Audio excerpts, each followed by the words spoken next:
الذين آمنوا اتقوا الله وقولوا قولا سديدا يصلح لكم أعمالكم ويغفر لكم ذنوبكم ومن يطع الله ورسوله فقد فاز فوزا عظيما. رب اشرح لي صدري ويسر لي أمري واحلل عقدة من لساني يفقهوا قولي. سبحانك لا علم لنا إلا ما علمتنا إنك أنت العليم الحكيم. میں سب سے پہلے اللہ رب العالمین وحدہ لا شریک خالق کائنات مالک ارض و سما کی حمد و ثنا بیان کرنا چاہتا ہوں انہی کلمات سے جس کے ادا کرنے کا حکم نبی علیہ الصلاۃ والسلام نے ہمیں دیا. فرمایا جب کبھی تم اللہ کی حمد و ثنا بیان کرنا چاہو تو کہو سبحان اللہ و بحمدہ سبحان اللہ العظیم، سبحان اللہ و بحمدہ سبحان اللہ العظیم، سبحان اللہ و بحمدہ سبحان اللہ العظیم. اللہ رب العالمین کی اس مختصر سی حمد و ثنا کے بعد درود و سلام کا نزول کرتے ہیں ان تمام مقدس ہستیوں پر جنہیں اللہ تبارک و تعالی نے توحید کی دعوت کے لیے چنا اور اپنی اپنی قوم کے لیے انہیں رہبر رہنما بنایا، جن کی آخری کڑی ہمارے نبی آخر الزمان محمد رسول اللہ صلی اللہ علیہ وسلم پر ختم ہوتی ہے. معزز سامعین و سامعات، میں شکر گزار ہوں مدرسۃ المہاجرات کے انتظامیہ کمیٹی کا اور خصوصاً محترمہ رضیہ باجی کا، جنہوں نے مجھے یہاں آپ کے سامنے دعوت دین میں منہج سلف کی اہمیت کے موضوع پر کچھ کہنے کی دعوت دی. اللہ جزائے خیر دے. ناظرین سامعین، سب سے پہلے اس بات کو ہم جاننے کی کوشش کریں گے. انشاءاللہ یہ سلسلہ 2 دن پر مشتمل ہے، آج اور کل. یہ 2 دن پر انشاءاللہ اس موضوع کو سمجھانے کی کوشش کروں گا. سب سے پہلے ہم یہ جانتے ہیں کہ جو میری ماں اور بہنیں مجھے سن رہی ہیں، میں ان سے گزارش کروں گا کہ وہ اپنے پاس نوٹ بک، پین یا پنسل رکھیں، کیونکہ جب تک ہم سیکھیں گے نہیں اس وقت تک سکھانے والے نہیں بنیں گے. یقیناً سننا اور سنانا یہ بے حد ضروری ہے، لیکن سیکھنا اور سکھانے کا بڑا کردار تعلیم کے مرحلے میں رہا ہے. تو سب سے پہلے جو چیز مجھے اور آپ کو سمجھنا ہے، یہ دنیا کے اندر یقیناً ماشاءاللہ 30 روزہ یہ پروگرام ترتیب دیا گیا ہے، اور آپ یہاں سے دعوت دین کس طرح دی جاتی ہے، دعوت دین کیسے دینا چاہیے، دعوت دین کسے دینا چاہیے، دعوت دین کا مستحق کون ہے، یا دعوت دین کس موقع پر دینا چاہیے، یا دعوت دین کس کیفیت میں دینا چاہیے، یہ سارے موضوعات کو الحمدللہ آپ سن رہے ہیں اور سمجھ رہے ہیں، اور امید ہے کہ آپ نے ارادہ بھی کیا ہوگا کہ اس دعوت کو ہم آگے پہنچائیں گے. تو دعوت دین کے مرحلے میں سب سے بڑی اور اہم کڑی آتی ہے منہج سلف کی. دعوت دین کا دینا، سیکھنا، سکھانا یقیناً بے حد ضروری ہے، کیونکہ اللہ تبارک و تعالی نے فرمایا کنتم خیر امہ اخرجت للناس تأمرون بالمعروف وتنہون عن المنکر، کہ یہ فریضہ ہے اس امت محمدیہ صلی اللہ علیہ وسلم پر. بہترین امت ہونے کے لیے 2 چیزیں رکھی گئی، ایک ہے تأمرون بالمعروف وتنہون عن المنکر، تم لوگوں کو نیکی کا حکم دو اور برائی سے روکو. جب دعوت دین کو لے کر ہم آگے بڑھتے ہیں تو دعوت آج ہر کوئی دے رہا ہے، دعوت ہر کوئی دے رہا ہے. اگر کوئی بریلوی بھائی ہیں وہ بھی اپنی طرف دعوت دے رہا ہے، اگر کوئی آج قادیانی ہے تو وہ اپنی طرف دعوت دے رہا ہے. جس طرح ابھی آپ جانتے ہیں کہ شکیل کے نام سے جو فتنہ ابھی ہمارے حالات حاضرہ میں موجود ہے، اس کے بھی لوگ ہیں دعوت دے رہے ہیں. اسی طرح اگر آپ دیکھیں جماعت اسلامی اپنی دعوت دے رہی ہے، تبلیغی جماعت اپنی دعوت دے رہی ہے، ہر کوئی دعوت دین دینے کا دعویٰ کر رہا ہے.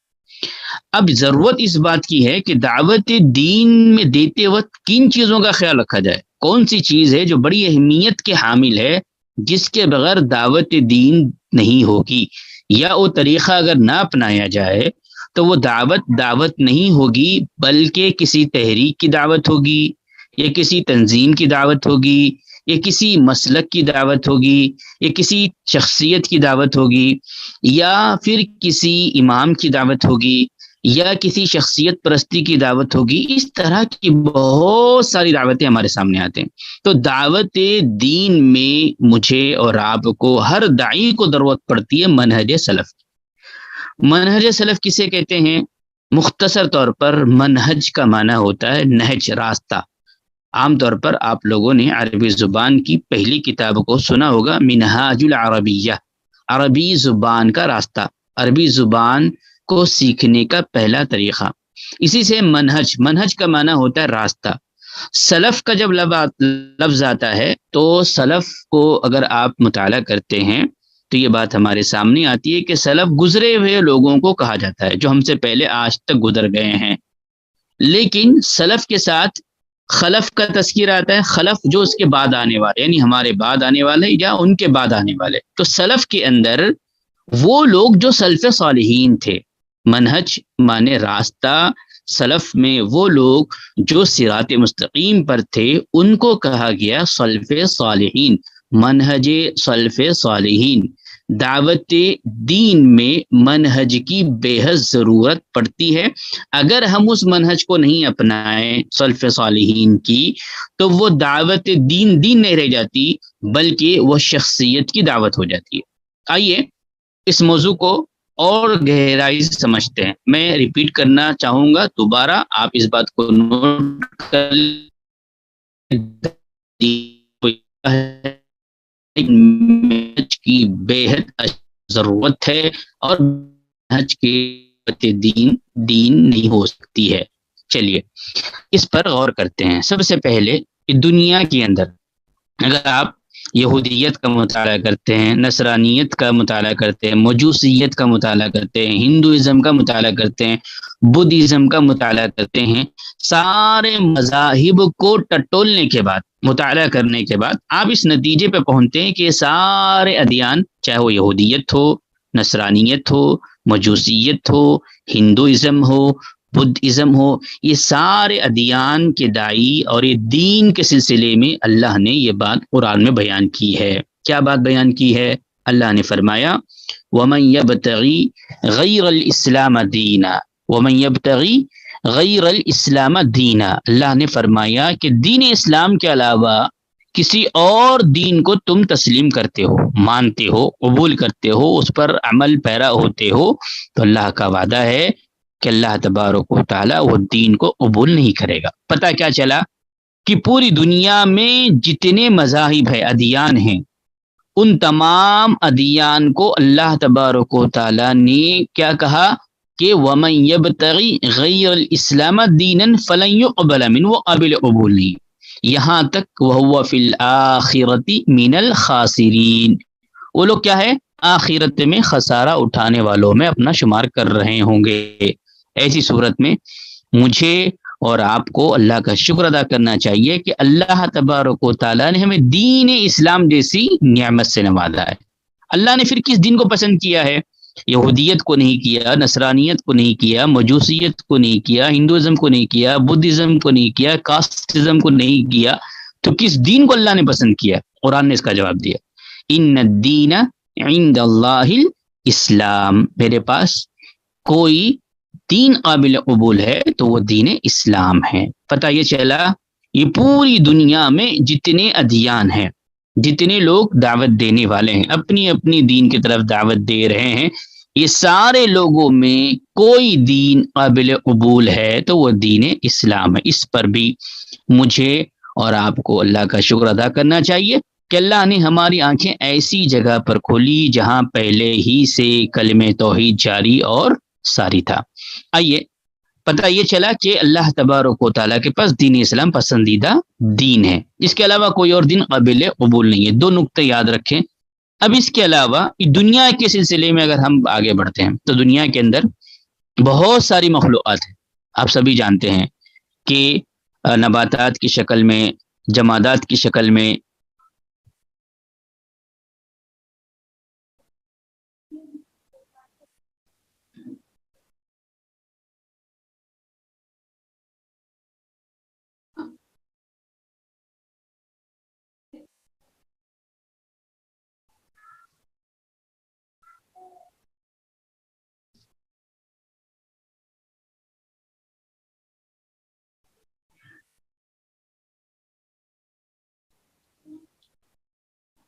السلام علیکم، میری آواز آ رہی ہے؟ وعلیکم السلام.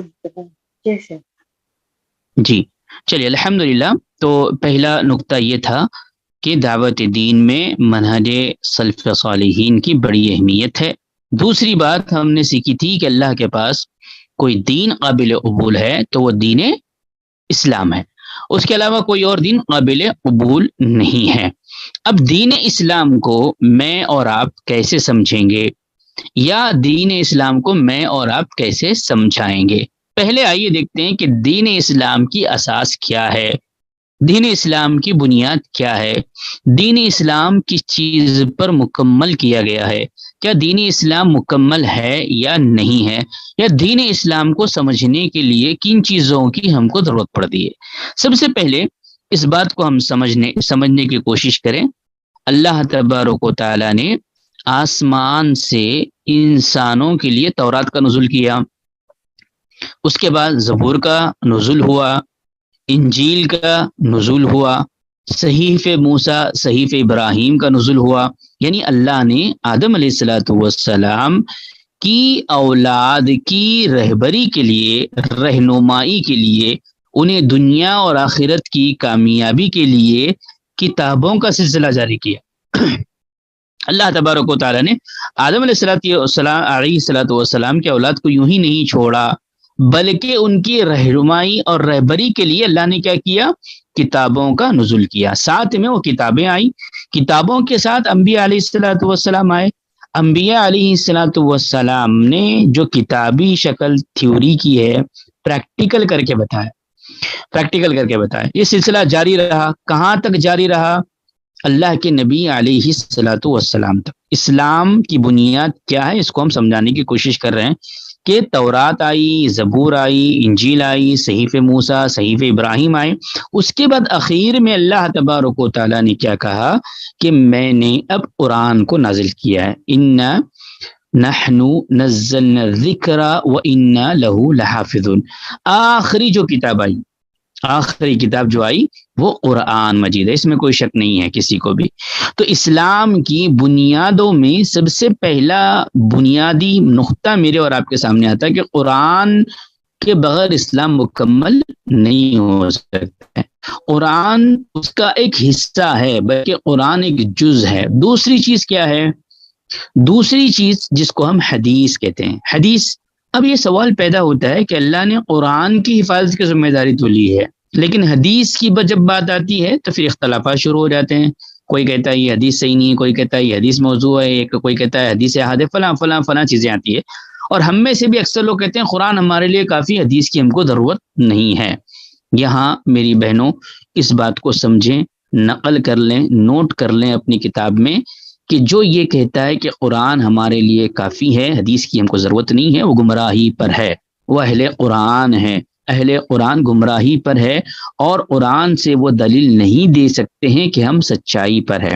اگر آپ قرآن کی حفاظت کی وہ آیت کو پڑھتے ہیں جس سے آپ دعویٰ کر رہے ہیں کہ قرآن محفوظ ہے، اس آیت میں ایک لفظ آیا ہے انا نحن نزلنا الذکر، لفظ آیا ذال کاف را، ذکر. ذکر سے مراد، اگر آپ تفسیریں پڑھتے ہیں، تفسیر طبری پڑھتے ہیں، تفسیر ابن کثیر پڑھتے ہیں، یا جو بھی آپ کے پاس احسن البیان ہیں جو اویلیبل ہیں اس کو اٹھا کر پڑھیے. الذکر سے مراد کیا ہے؟ الذکر سے مراد وحی ہے. کیا ہے؟ وحی. جو اللہ کے نبی علیہ الصلوۃ والسلام پر اللہ تعالیٰ کے حکم سے جبرائیل علیہ الصلوۃ والسلام لایا کرتے تھے، نہ کہ اللہ کے نبی صلی اللہ علیہ وسلم پر، بلکہ اس سے پہلے انبیاء علیہ الصلوۃ والسلام پر بھی وہ وحی لایا کرتے تھے. تو الذکر سے مراد وحی ہے. اللہ نے کہا میں نے ذکر کو اتارا ہے. انا نحن نزلنا الذکر، میں نے وحی کو اتارا ہے. وَإِنَّا لَهُ لَحَافِظُونَ، اور میں وحی کی حفاظت کرنے والا ہوں. اور وحی کے اندر دو قسمیں آتی ہے، وحی کے اندر دو قسمیں آتی ہے. ایک وحی متلو، دوسرا آتا ہے وحی غیر متلو. اس کو بھی آپ نقل کر لیں. قرآن کیسے محفوظ ہے؟ احادیث کیسے محفوظ ہے؟ اسلام کی بنیاد قرآن اور حدیث پر ہے۔ اسلام کو سمجھنے کے لیے قرآن حدیث کا مطالعہ بہت ضروری ہے۔ تو میں یہ آپ کو بتا رہا تھا کہ اللہ تعالیٰ نے جہاں پر قرآن کا ذکر کیا وہاں لفظ قرآن نہیں ہے بلکہ ذکر ہے، اور ذکر سے مراد وحی ہے، وحی سے مراد وحی مطلوع ہے اور غیر مطلوع ہے۔ وحی مطلوع سے مراد قرآن ہے، وحی غیر مطلوع سے مراد اللہ کے نبی صلی اللہ علیہ وسلم کا کلام ہے، جس کو ہم احادیث کہتے ہیں۔ آج سے اپنے ذہنوں کے اندر اپنے علم میں یہ اضافہ کر لیجئے، جس طرح قرآن محفوظ ہے اسی طرح احادیث بھی محفوظ ہے، احادیث بھی محفوظ ہے۔ یہ ہمارا ایمان عقیدہ ہونا چاہیے۔ اگر یہ ایمان عقیدہ نہیں ہے تو ایمان عقیدے کا جائزہ لینے کی ضرورت ہے، کیونکہ یہ آیت مبارکہ اس بات پر دلالت کرتی ہے کہ جہاں قرآن محفوظ ہے، قرآن ذکر وہی ہے، وہی مطلوع ہے، وہی مطلوع جہاں محفوظ ہے وہی غیر مطلوع بھی اللہ نے اس کی حفاظت کی ہے قیامت تک۔ اللہ تعالی ہر صدی میں ایک ایسے محدث کو پیدا کرے گا جو اس کے اندر ملاوٹ کریں گے، اس ملاوٹ کو نکال کر دور کر دے گا۔ شیخ البانی رحمہ اللہ کی تاریخ اگر آپ پڑھتے ہیں تو انہوں نے سلسلۃ صحیح الحدیث کا ایک بڑا جمع غفیر الگ کیا، حدیث کی کتابوں کا جو صحیح حدیث ہے، اور ضعیفہ کی ایک لمبی آپ نے جلدیں بنائی ہیں کہ یہ ضعیف ہے، یہ ضعیف ہے، یہ ضعیف ہے۔ اللہ اس امت کے ساتھ خیر کا معاملہ کیا ہے۔ ہر صدی میں ایک ایسا محدث ضرور پیدا ہوگا جو امت کے اندر ملاوٹ ہوگی اس ملاوٹ کو وہ الگ کر کے بتائے گا۔ اس طرح اللہ نے حدیث کی حفاظت کی ہے۔ تو سمجھنا کیا ہے کہ اسلام اللہ کا پسندیدہ دین ہے۔ اسلام کو سمجھنے کے لیے قرآن و حدیث کا مطالعہ کرنا ضروری ہے۔ قرآن حدیث کے علاوہ دوسری جو چیز ہے، تیسری جو چیز آتی ہے وہ اجماع ہے۔ کیا ہے؟ اجماع۔ اجماع کسے کہتے ہیں اور اجماع کا کیا تعلق ہے؟ تو آپ کو ایک مثال کے ذریعے میں سمجھاؤں۔ قرآن کے اندر اگر آپ کو دلیل مل جائے الحمدللہ قبول کر لیجیے، حدیث مبارکہ کے اندر دلیل مل جائے کسی چیز کے عمل کرنے کی آپ قبول کر لیجیے۔ اب یہ دونوں کے علاوہ کہیں دونوں میں کوئی چیز واضح طور پہ نہیں ملتی ہے تو اجماع آتا ہے۔ اجماع جس پر امت محمدیہ صلی اللہ علیہ وسلم کا اجماع ہوا ہو، یعنی ایک ایسا کوئی مسئلہ جس پر ساری امت کے علماء اکابر مل کر فیصلہ کر لیں کہ یہ صحیح ہے تو وہ صحیح ہے۔ مثال کے طور پر امام بخاری رحمۃ اللہ علیہ کی کتاب بخاری پر پوری امت کا اجماع ہے کہ اللہ کی کتاب کے بعد اگر کوئی صحیح کتاب ہے تو وہ بخاری ہے۔ اس کو کہتے ہیں اجماع۔ تو تیسری چیز ہے اسلام کو سمجھنے کے لیے قرآن حدیث، اور قرآن حدیث کے ساتھ اجماع، اور اجماع بھی قرآن حدیث کے کسی نقطے کو لے کر کیا جائے گا۔ اور اللہ کے نبی علیہ الصلاۃ والسلام نے فرمایا میری امت اس وقت تک ایک جگہ جمع نہیں ہو سکتی جب تک کہ اس کے اندر خیر نہ ہو۔ خیر امت کے اجماع پر رکھا گیا، اسی لیے اسلام کے سمجھنے میں اجماع کا بڑا تعلق ہے۔ اکثر لوگ کہتے ہیں قرآن حدیث ہمارے لیے کافی ہے۔ یقیناً قرآن و حدیث اصل ہے، اس سے جڑی ہوئی چیزیں کہ اجماع ہے، اور ایک چیز آتی ہے قیاس۔ کیا آتی ہے؟ قیاس۔ میری ماں اور بہنوں، آپ داعی بننے جا رہے ہیں، آپ دعوت دین دینے جا رہے ہیں، آپ دعوت اسلام دینے جا رہے ہیں، دعوت اسلام کو پھیلانے کا آپ نے ارادہ کیا ہے، اسی لیے آپ نے اس کورس کو جوائن کیا ہے۔ تو اس بات کو سمجھیں کہ اسلام کی اساس کیا ہے۔ اسلام کو سمجھیں گے تو پھر اسلام میں دعوت دین میں منہج کی کیا ضرورت پڑتی ہے، اس کی ضرورت ہوتی ہے۔ تو پہلے اس بات کو پھر میں دہراتا ہوں، بڑی اہمیت کی حامل باتیں ہیں۔ اسلام اللہ کا پسندیدہ دین ہے جو قرآن اور حدیث پر ہے، یہ دونوں کی اللہ نے حفاظت کی ذمہ داری لی ہے۔ اجماع اس کے اندر شامل ہے، اور ایک چوتھا مسئلہ قیاس۔ قیاس کا مسئلہ یہ ہے کہ کسی اصل چیز کی کیفیت کو دیکھ کر دوسری چیزوں پر اس کو قیاس کرنا یہ قلم کی طرح ہے، یا یہ کتاب کی طرح ہے، یا یہ داعیہ کی طرح ہے، آپ قیاس کر رہے ہیں۔ تو جیسے شراب کا تذکرہ آتا ہے، شراب کا اصل مقصد حرام ہونے کی وجہ کیا ہے؟ علت کیا ہے؟ نشہ یہ اہم چیز ہے۔ اب نشہ کسی بھی چیز میں پایا جاتا ہو، بات سمجھے، قیاس کسے کہتے ہیں؟ میں عام مثالوں کے ذریعے آپ تک بات پہنچانا چاہ رہا ہوں۔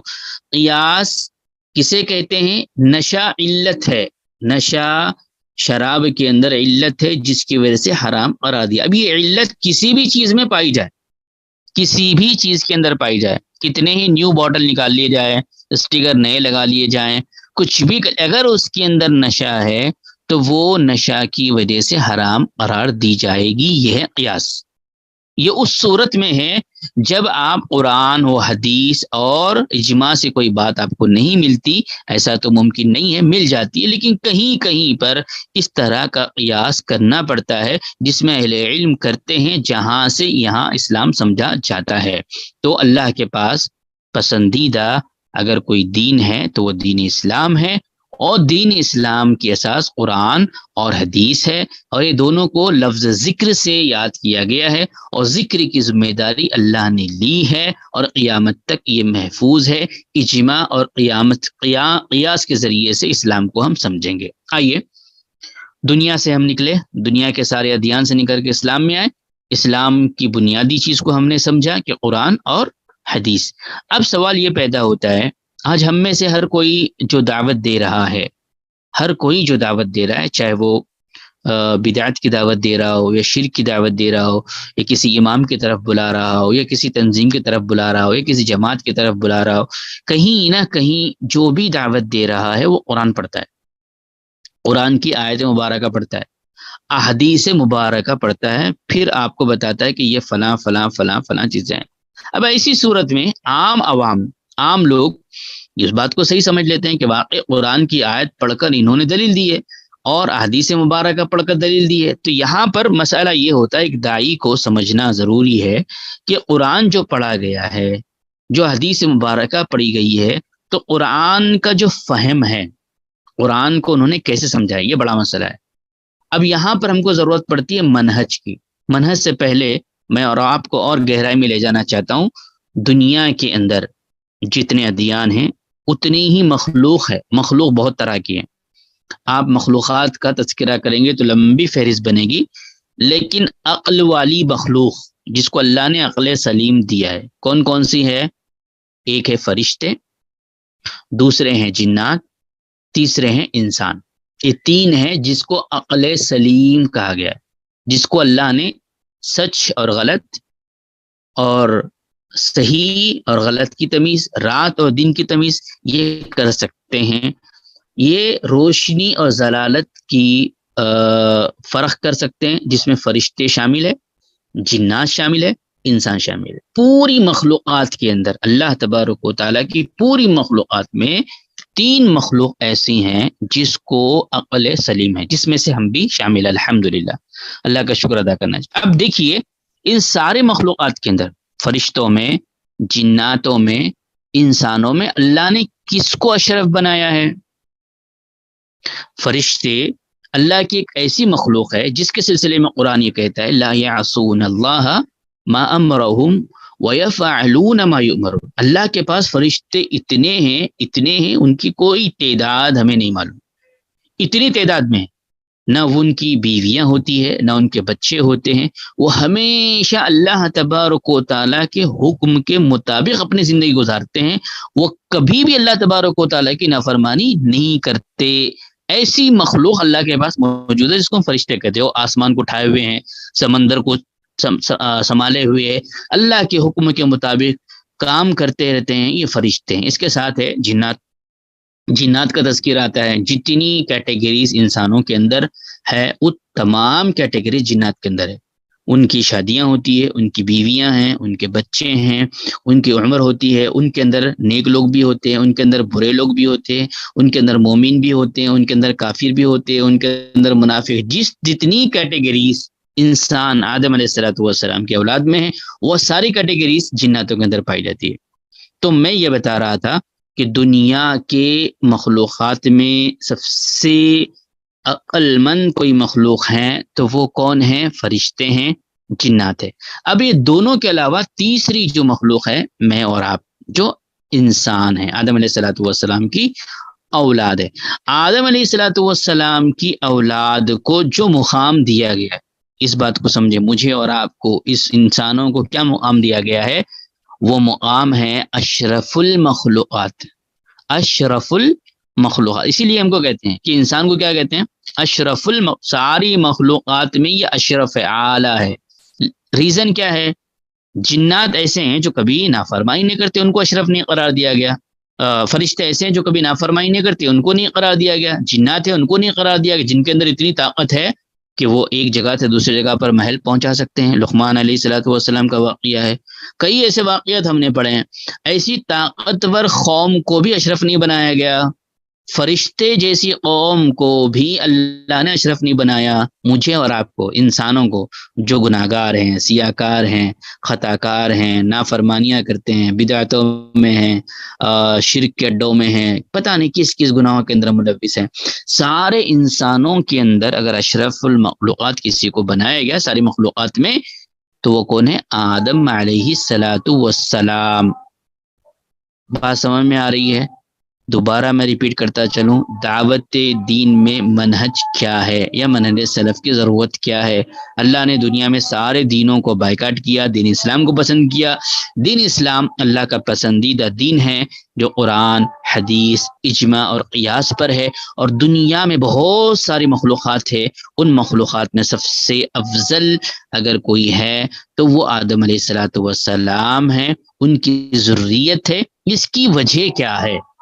فرشتوں کو چھوڑ دیا گیا، جناتوں کو چھوڑ دیا گیا، عقل ہونے کے باوجود انسانوں کو لیا گیا. اس کی وجہ یہ ہے وَعَلَّمَ آدَمَ الْأَسْمَاءَ كُلَّهَا. اس بات کو یاد رکھے. علم ایک ایسا ذریعہ ہے، علم ایک ایسا ہتھیار ہے، علم ایک ایسا ایٹم بم ہے، علم ایک ایسا خزانہ ہے جس کے بنیاد پر اللہ تبارک و تعالیٰ نے آدم علیہ السلام کو اشرف قرار دیا ہے. آپ نے واقعہ سنا ہوگا کہ جب آدم علیہ السلام کو اللہ تعالیٰ نے پیدا کیا، پیدا کرنے کے بعد اللہ تبارک و تعالیٰ نے فرشتوں کو بلایا. فرشتوں کو بلا کر کیا کیا؟ آدم علیہ السلام کو سجدہ کرنے کا حکم دیا. کہا کہ میں ایسا انسان بنا رہا ہوں. فرشتوں نے کہا اللہ کیا ہم نہیں تھے تیری عبادت کے لیے، تیرے احکامات کے لیے؟ نے کہا میں بنانا چاہتا ہوں اور بنا چکا ہوں. تو اللہ نے حکم دیا اور فرشتوں نے کیا کیا؟ سجدہ کیا. اب دیکھیے مجھے اور آپ کو، یعنی میرے اور آپ کے والد کو فرشتے جیسی مخلوق سے سجدہ کروایا گیا. کیا مقام ہے میرا اور آپ کا؟ میرا اور آپ کا مقام سمجھیے. علم کے بنیاد پر، علم کے بنیاد پر اللہ نے اشرف بنایا اور یہ کہا فرشتوں سے کہ بتاؤ ان کے نام کیا ہے. تو فرشتوں نے کہا قالوا سبحانک لا علم لنا الا ما علمتنا انک انت العلیم الحکیم. اللہ تو ہی بہتر جانتا ہے، تو پاک ہے، ہم نہیں جانتے. جب آدم علیہ السلام سے پوچھا آدم تم بتاؤ کہ یہ چیزوں کے نام کیا ہے، تو علم کی بنیاد پر اللہ نے اشرف بنایا ہے اور آدم علیہ السلام کو سارے نام اللہ نے سکھائے. اللہ کے نبی آدم علیہ السلام نے ساری چیزیں بتائی. تو یہ بات یاد رکھیں کہ ہم اشرف المخلوقات ہیں. اشرف المخلوقات میں اب آئیے سب سے زیادہ غور کرنے والی بات جو میرے اور آپ کے لیے ہیں کہ آدم علیہ السلام کی جتنی ذریت گزر چکی ہے، اب جتنی دنیا میں موجود ہے اور دنیا میں جو آئے گی، یعنی پاسٹ، پریزنٹ، فیوچر، جتنی ذریت اللہ نے لکھی ہے وہ ساری ذریت کے اندر اس کو نوٹ کر لیں.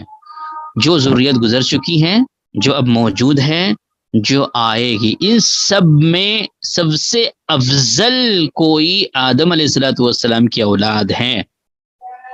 تو وہ کون ہے؟ انبیاء علیہ السلام جو گزر چکے ہیں، اب آنے والے کوئی نہیں ہے. سب سے اعلیٰ کیٹیگری میں، سب سے افضل کیٹیگری میں آدم علیہ السلام کی اولاد میں کوئی تھے تو وہ کون ہے؟ انبیاء علیہ السلام جن کا دور ختم ہو چکا ہے. انبیاء علیہ السلام کے اندر ہم غور کرتے ہیں کون سب سے اعلیٰ افضل ہے، تو ہم کو پتہ چلتا ہے کہ وہ ہمارے نبی آخر الزمان محمد الرسول اللہ صلی اللہ علیہ وسلم. یہ بڑا اعجاز ہم کو ملا ہے اس امت کو. امت محمدیہ کے اعجازات بڑی لمبی فہرست ہے کہ کیا کیا اعجاز سے اللہ نے نوازا. اس کے باوجود ہم بھی خواب غفلت میں ہیں، نہ سیکھتے ہیں نہ سکھاتے ہیں. نہ دعوت دین دیتے ہیں، نہ دعوت دین کی اہمیت کو سمجھتے ہیں. تو میری بہنوں، میری ماؤں، تو عام انبیاء علیہ الصلوۃ والسلام میں سب سے افضل اگر کوئی ہیں تو آپ سبھی جانتے ہیں کہ وہ محمد رسول اللہ صلی اللہ علیہ وسلم. دلیل کیا ہے، کیسے ہم مان لیں؟ تو وہ واقعہ بڑا مشہور و معروف ہے جو معراج کی مناسبت سے ہوا ہے. معراج کی مناسبت سے آپ نے سنا کہ اللہ کے نبی صلی اللہ علیہ وسلم کو سورہ بنی اسرائیل کی ابتدائی آیات میں بیان کیا گیا، سبحان الذی اسرا بعبدہ لیلا من المسجد الحرام الی المسجد الاقصی، جو اللہ کے نبی علیہ الصلوۃ والسلام کو مسجد حرام سے مسجد اقصی کا سفر کروائے گا. مسجد اقصی کے اندر اللہ کے نبی علیہ الصلوۃ والسلام نے امامت کی، امامت کروائی گئی. ان کے پیچھے کون تھے؟ سارے انبیاء علیہ الصلوۃ والسلام تھے. اس بات کو یاد رکھ لیں. یہودیت کو پیغام دینا ہے، نصرانیت کو پیغام دینا ہے، مجوسیت کو، ان کو بتاؤ کہ یہ پیچھے ہیں. امت محمدیہ آگے، محمد صلی اللہ علیہ وسلم امام ہیں، سارے انبیاء کے امام ہیں، اور ساری امتوں کے افضل امت کوئی ہے امتوں میں تو امت محمدیہ صلی اللہ علیہ وسلم ہے. اس امت میں سب سے افضل ترین اگر کوئی ہے، خیرکم من تعلم القرآن وعلمہ. غور کیجیے کیا یہ اللہ نے اعجاز رکھا ہے. مولوی، مولانا، مولوی صاحب، یہ پٹھانی، یہ کرتا، ان کی کوئی ویلیو دنیا کی نظر میں نہیں ہے. اگر آپ مطالعہ کریں تو پتہ چلے گا کہ انبیاء کے بعد انبیاء کے وارث قرار دیے گئے ہیں، انبیاء کے وارث قرار دیے گئے ہیں، اور سارے انبیاء میں محمد صلی اللہ علیہ وسلم افضل، اور محمد صلی اللہ علیہ وسلم کی امت ساری امتوں میں افضل. اور قیامت کے دن سب سے پہلے کسی کا حساب کتاب ہوگا تو آپ کو پتا ہوگا کہ وہ محمد صلی اللہ علیہ وسلم یعنی میرا اور آپ کا ہوگا. یہ اعجاز ہے، اس امت کا اعجاز ہے. اور یہ امت کا اعجاز یہی ہے، کنتم خیر امہ، تم بہترین امت ہو، تمہارا کام ہے تأمرون بالمعروف وتنہون عن المنکر. تو میری بہنوں، میں یہ بتا رہا تھا کہ آدم علیہ الصلوۃ والسلام کی پوری ذریت میں افضل ترین طبقہ انبیاء علیہ الصلوۃ والسلام.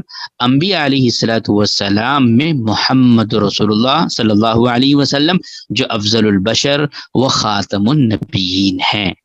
شکیل جیسے کتنے لوگ پیدا ہوتے رہے. اللہ کے نبی علیہ الصلوۃ والسلام نے فرمایا اشرف المخلوقات کیا ہوتا ہے؟ کسی نے بتایا، مخلوقات کے اندر سب سے بہتر مخلوقات یہ ہے خالق اللہ پیدا کرنے والا. جس کو پیدا کیا گیا مخلوق میں شامل ہے، جنات شامل ہے، انسان شامل ہے. تو جناتوں سے، فرشتوں سے بڑھ کر کسی کا درجہ ہے تو یہ اشرف المخلوقات، پورے مخلوقات میں سب سے افضل آدم علیہ الصلوۃ والسلام اور ان کی اولاد ہے. تو انبیاء علیہ الصلوۃ والسلام کی بات ہوئی، انبیاء علیہ الصلوۃ والسلام، محمد رسول اللہ صلی اللہ علیہ وسلم کی بات ہوئی. محمد رسول اللہ صلی اللہ علیہ وسلم کے بعد کون ہے؟ اس کو سمجھنا ہوگا. منہج سلف کو سمجھنے کے لیے میں یہ آپ کو بنیاد ڈال رہا ہوں. منہج سلف کل آپ کو سمجھ میں آئے گا. آج اسلام کو سمجھیں، افضل کون ہے، کیسے ہیں، کہاں سے ہیں، کیسی ابتدا ہوئی. اگر اس بات کو آپ سمجھ لیتے ہیں تو دعوت دین میں آنے والے مراحل سے ٹکرا سکتے ہیں، آسانی سے ٹکرا سکتے ہیں. ورنہ آپ کو کوئی بھی گمراہ کر سکتا ہے، کہیں سے بھی آپ کو کھینچ کے لے جا سکتا ہے. یہ بنیادی چیزیں ہیں جو تجربات کی روشنی میں، اہل علم کے اقوال کی روشنی میں آپ کے سامنے میں پیش کر رہا ہوں. تو انبیاء علیہ الصلوۃ والسلام میں محمد صلی اللہ علیہ وسلم، محمد صلی اللہ علیہ وسلم یہ خاتم النبیین ہے. یہ بات بھی اچھی طرح ذہن میں رکھ لیں. خاتم النبیین کیا ہوتا ہے؟ خاتم کیا معنی ہوتا ہے؟ اسٹیمپ. الخاتم عربی زبان میں کہتے ہیں مہر. جب کوئی چیز آپ کے پاس ہوتی ہے، آپ پوسٹ کرنا ہوتا ہے، اس کو اسٹیمپ کر کے پوسٹ کر دیتے ہیں. اسٹیمپ نہیں کھولا جا سکتا. خاتم کا معنی ہوتا ہے اسٹیمپ. نبیین کا خاتمہ کرنے والے. اب اس کے بعد کوئی نبی کی آمد ہونے والی نہیں ہے. لوگ کتنے ہی دلائل لے کر آ جائیں، کتنی ہی قرآن کی آیتیں لے کر آ جائیں، کتنی حدیث مبارکہ لے کر آ جائے، یہ منہج کے بگڑنے کا، منہج کو نہ اپنانے کی وجہ سے یہ لوگ نبی کا دعویٰ کر بیٹھتے ہیں.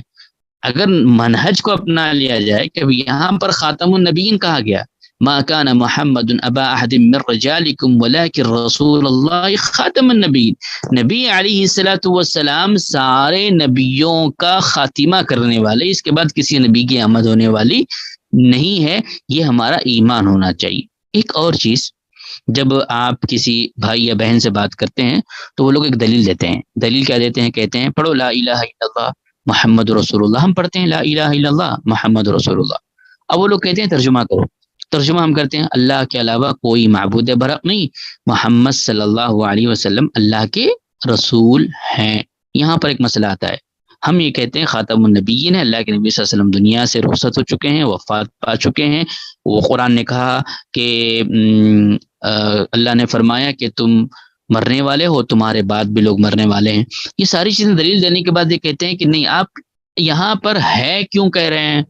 عام عقلی دلیل دیتے ہیں، کہتے ہیں کہ لا الہ الا اللہ محمد رسول اللہ. آپ کیا کہہ رہے ہیں؟ اللہ کے نبی، اللہ کے علاوہ کوئی معبود برحق نہیں، محمد صلی اللہ علیہ وسلم اللہ کے رسول ہیں. ہے مت کہو، یہاں پر زندہ اور مردہ کا تصور ہے، نور اور بشر کا مسئلہ ہے. ایک لمبی تفصیل ہو جائے گی، لیکن مختصر طور پہ بتا دوں، ہے، تھے، یہ جو الفاظ اردو کے اندر استعمال ہوتے ہیں، عربی کے اندر نہیں ہوتے ہیں. عربی زبان اگر آپ پڑھتے ہیں تو صرف محمد رسول اللہ ہی کہا جاتا ہے. یہ تھا کے لیے اگر کوئی لفظ ہونا چاہیے تو وہاں پر کانا آتا ہے کے لیے کوئی لفظ نہیں ہے عربی زبان کے اندر. تو ہم مانتے ہیں کہ اللہ کے نبی صلی اللہ علیہ وسلم ہمارے نبی اور رسول ہیں، ہم ان کی تعلیمات پر عمل کرتے ہیں، لیکن حیات با حیات اس بات کا ہمیں علم نہیں ہے، کیونکہ اللہ نے فرما دیا کہ اللہ کے نبی صلی اللہ علیہ وسلم دنیا سے رخصت ہو چکے ہیں. حضرت ابوبکر، حضرت عمر رضی اللہ تعالیٰ کے واقعات کو اس وقت پڑھتے ہیں تو اندازہ ہو جاتا ہے کہ کیا غم میں تھی امت اس وقت. اس امت کے سب سے افضل ترین طبقہ صحابہ کا، انہوں نے ایمان لایا اس بات پر، اور آج کے کئی لوگ اس بات پر ایمان نہیں لاتے ہیں، کہتے ہیں کہ نہیں ہے تو ہے، پھر کیسے ہیں، پردہ کر گئے ہیں، فلاں بدعقیدگیاں یہاں سے پھیلتی ہے. تو میری ماں اور بہنوں، میں یہ بتا رہا تھا کہ اللہ کی مخلوقات میں فرشتے ہیں، جنات ہے، انسان ہے، انسان اشرف المخلوقات ہے. آدم علیہ الصلوۃ والسلام کی ساری ذریت میں سب سے افضل ترین کوئی لوگ ہیں تو وہ ہے انبیاء. انبیاء میں محمد صلی اللہ علیہ وسلم. اب محمد صلی اللہ علیہ وسلم کی امت میں کون؟ نبی صلی اللہ علیہ وسلم کی امت میں کون؟ اگر یہ بات کو سمجھا جائے تو یہ جو ہمارے بزرگوں کا عقیدہ ہے، پیران پیر شیخ عبد القادر جیلانی رحمۃ اللہ علیہ تو موحد تھے، ان کی کتاب اگر پڑھتے ہیں غنیۃ الطالبین تو آپ کو ملے گا، لیکن ان کے ماننے والوں میں ایک عجیب کیفیت ہے. اس طرح لوگوں نے عجیب عجیب کام کر رکھا ہے منہج کو چھوڑنے کی وجہ سے، راستہ بھٹکنے کی وجہ سے. تو سمجھیں کہ امت محمدیہ صلی اللہ علیہ وسلم میں سب سے افضل کون؟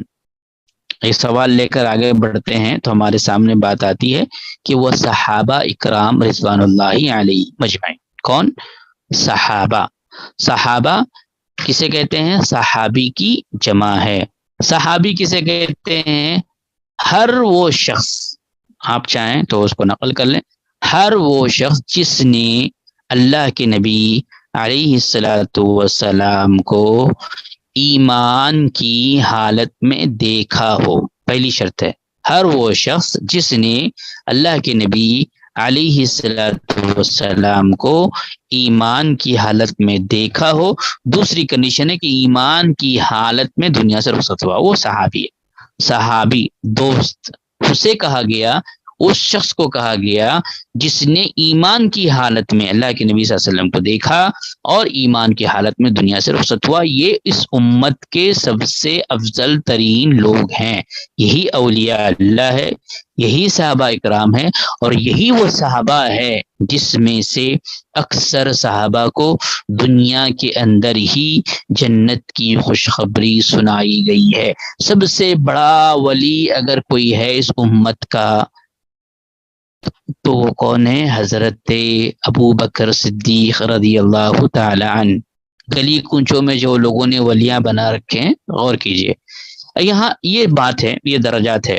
سب سے افضل ترین طبقہ اس امت میں اور صحابہ کا، صحابہ میں سب سے افضل کوئی صحابی رسول تو آپ سبھی جانتے ہیں کہ اس امت کے پہلے خلیفہ حضرت ابوبکر صدیق رضی اللہ تعالیٰ عنہ. اولیاء میں سب سے بڑے ولی پیرانی پیر شیخ عبد القادر جیلانی رحمۃ اللہ علیہ نہیں، سب سے بڑے ولی اگر کوئی ہیں کوئی تھے تو وہ کون ہے؟ حضرت ابوبکر صدیق رضی اللہ تعالیٰ. اس کے بعد اگر آتا ہے نمبر اس امت کے اندر تو حضرت عمر فاروق، اس کے بعد عثمان غنی، اس کے بعد حضرت علی رضی اللہ تعالیٰ. یہ ہے وہ درجات جو صحابہ کرام رضوان اللہ علیہ مجمعین کو اللہ تعالیٰ نے دیا.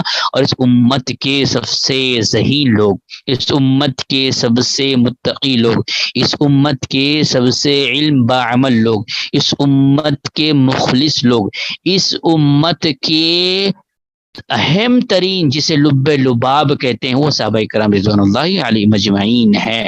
میرے ماں اور بہنوں اس بات کو سمجھے. اب یہاں سے ہم کو ضرورت پڑتی ہے، اب قرآن جب اترا، احادیث نبی صلی اللہ علیہ وسلم بیان کی گئی، کس کے سامنے بیان کی گئی؟ اس صحابہ کرام رضوان اللہ علیہ مجمعین کے سامنے بیان کی گئی. اس امت کا لب لباب ہے، اس امت کے افضل ترین لوگ ہیں، اس امت کے وہ لوگ ہیں جنہیں دنیا میں جنت کی خوشخبری کئی لوگوں سنائی گئی ہے. انہوں نے قرآن کو سنا. قرآن اللہ کے نبی صلی اللہ علیہ وسلم اتر رہا تھا، اللہ کے نبی صلی اللہ علیہ وسلم بیان کرتے تھے. یہ سننے والے، سمجھنے والے، عمل کرنے والے اس امت میں کوئی تھے تو وہ کون تھے؟ صحابہ کرام رضوان اللہ علیہ مجمعین. اور صحابہ نے جو عمل کیا اس عمل کی تصدیق کس نے کی؟ کس نے کی؟ اللہ تبارک و تعالیٰ نے کی. کیا کہا اللہ تبارک و تعالیٰ نے؟ کہ انبیاء اور صحابہ کے بارے میں کہا والسابقون الاولون من المہاجرین والانصار والذین اتبعوہم بإحسان. میں تفصیل میں انشاءاللہ کل آپ کو لے جاؤں گا.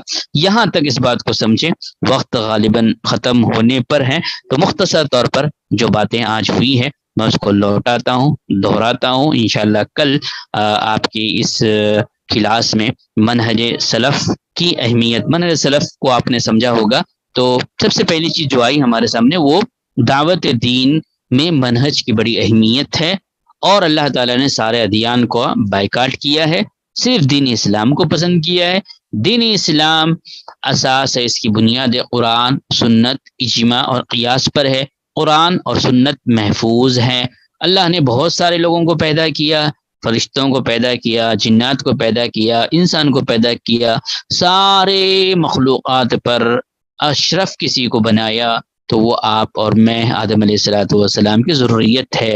اور آدم علیہ الصلوۃ والسلام کی ضروریت میں سب سے افضل ترین طبقہ لوگ وہ انبیاء علیہ الصلوۃ والسلام ہیں. انبیاء علیہ الصلوۃ والسلام کے طبقے میں سب سے اعلیٰ افضل کوئی ہے تو وہ محمد رسول اللہ صلی اللہ علیہ وسلم ہے. محمد صلی اللہ علیہ وسلم کی امت میں سب سے اہم اگر کوئی ہے تو وہ صحابہ کرام رضوان اللہ علیہ مجمعین ہیں. یہاں سے اب مجھے اور آپ کو ضرورت پڑتی ہے صحابہ کے طریقے کی.